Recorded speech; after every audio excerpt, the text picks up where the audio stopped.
இப்போதைக்கு 2000 தள்ளுவண்டி இல்லைங்கண்ணே. ஏதாச்சும் எனக்கு ஒரு வியாபாரம் பண்ணுற மாதிரி. ஒரு தள்ளுவண்டியே ஒரு மனிதரின் வீடாகவும் அவரது உலகமாகவும் மாறியிருக்கும் ஒரு சூழல் மதுரை மாவட்டம் வாடிப்பட்டி அருகே அரங்கேறியுள்ளது. தங்குவதற்கு ஒரு பாதுகாப்பான இருப்பிடம் கூட இல்லாமல் விபத்தில் உடல்நலம் பாதிக்கப்பட்ட இளைஞரை தள்ளுவண்டியிலேயே வைத்து பராமரித்து வரும் ஒரு முதியவரின் அவல நிலைதான் தற்போதைய பரபரப்பான செய்தியாக உருவெடுத்துள்ளது. வாடிப்பட்டி பகுதியைச் சேர்ந்த சண்முகம் என்பவரின் உறவினரான ராஜா என்ற இளைஞர் கடந்த சில மாதங்களுக்கு முன்பு ஐயங்கோட்டை பகுதிக்கு அருகே இருசக்கர வாகனத்தில் சென்றபோது கடுமையான விபத்தில் சிக்கினார். இதனைத் தொடர்ந்து அரசு தலைமை மருத்துவமனையில் அனுமதிக்கப்பட்ட அவருக்கு சுமார் 3 மாதங்கள் தீவிர சிகிச்சையும் அறுவை சிகிச்சைகளும் அளிக்கப்பட்டன. எனினும் சிகிச்சைக்கு பிறகு அவரது இரு கைகளும் இரு கால்களும் செயலிழந்ததால் அவர் முழுமையாக பிறரை சார்ந்திருக்கும் நிலைக்கு தள்ளப்பட்டார். பெற்றோரை இழந்த அந்த இளைஞரை முதியவரான சண்முகமே தற்போது முழுமையாக பராமரித்து வருகிறார். இவர்களுக்கு சொந்தமாக ஒரு வீடு இருந்தாலும் அது முற்றிலும் இடிந்து புதர்கள் மண்டி விஷ ஜந்துக்கள் நடமாடும் சூழலில் இருப்பதால் மாற்றுத்திறனாளியான ராஜாவை அங்கு வைத்து பராமரிக்க முடியாத நிலை நீடிக்கிறது.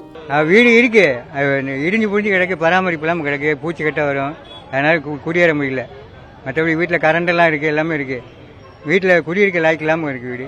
இதன் காரணமாக வேறு வழியின்றி கடந்த 1 மாத காலமாக ஒரு சிறிய தள்ளுவண்டியில் ராஜாவை படுக்க வைத்து சண்முகம் தெருவோரங்களில் பராமரித்து வருகிறார். இடைப்பட்ட காலங்களில் உறவினர்களின் உதவியோடு பேருந்து நிலையம் அருகே தங்க வைக்கப்பட்டிருந்தாலும் கடுமையான வெயிலின் தாக்கம் காரணமாக அங்கிருக்க முடியாமல் மீண்டும் தள்ளுவண்டிக்கே திரும்ப வேண்டிய சூழ்நிலை ஏற்பட்டுள்ளது.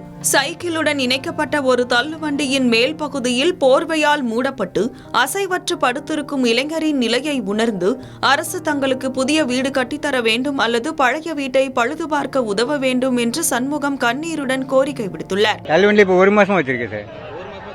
ஆமாம், இப்போ கூட ஒரு வாரம் அவன் வீட்டில் கொண்டு போனேன். ஊர் பஸ் ஸ்டாப்பில் தான் வச்சுருந்தேன். வீட்டுக்கு போக முடியல. அவங்க சித்தி 2 பேர் இருக்காங்க, சாப்பாடெல்லாம் கொடுத்தாங்க. அங்கேருந்து பார்த்தாங்க, வெயில் தாங்க முடியலன்னு திருப்பி வந்துட்டோம். மேலும் தங்களின் வாழ்வாதாரத்திற்காக ஒரு சிறிய பெட்டிக்கடை அமைக்க அனுமதி வழங்க வேண்டும் என்றும் மதுரை மாவட்ட ஆட்சியர் இந்த நிலையை நேரில் பார்வையிட்டு உதவ வேண்டும் என்றும் அவர் கேட்டுக்கொண்டுள்ளார். வேறு நான் ஒன்றும் எதிர்பார்க்கல, நான் வந்து ஏழை தான்.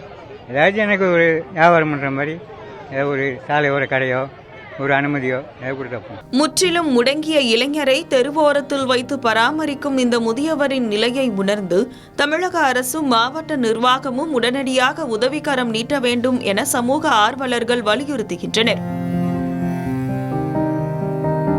இதுகுறித்து மாவட்ட நிர்வாக தரப்பில் கேட்டபோது சமூக நலத்துறை அதிகாரிகள் மூலம் சம்பந்தப்பட்ட இளைஞரின் நிலை குறித்து நேரடியாக விசாரித்து அவருக்கு தேவையான அனைத்து உதவிகளையும் செய்ய உரிய நடவடிக்கை மேற்கொள்ளப்படும் என தெரிவிக்கப்பட்டுள்ளது.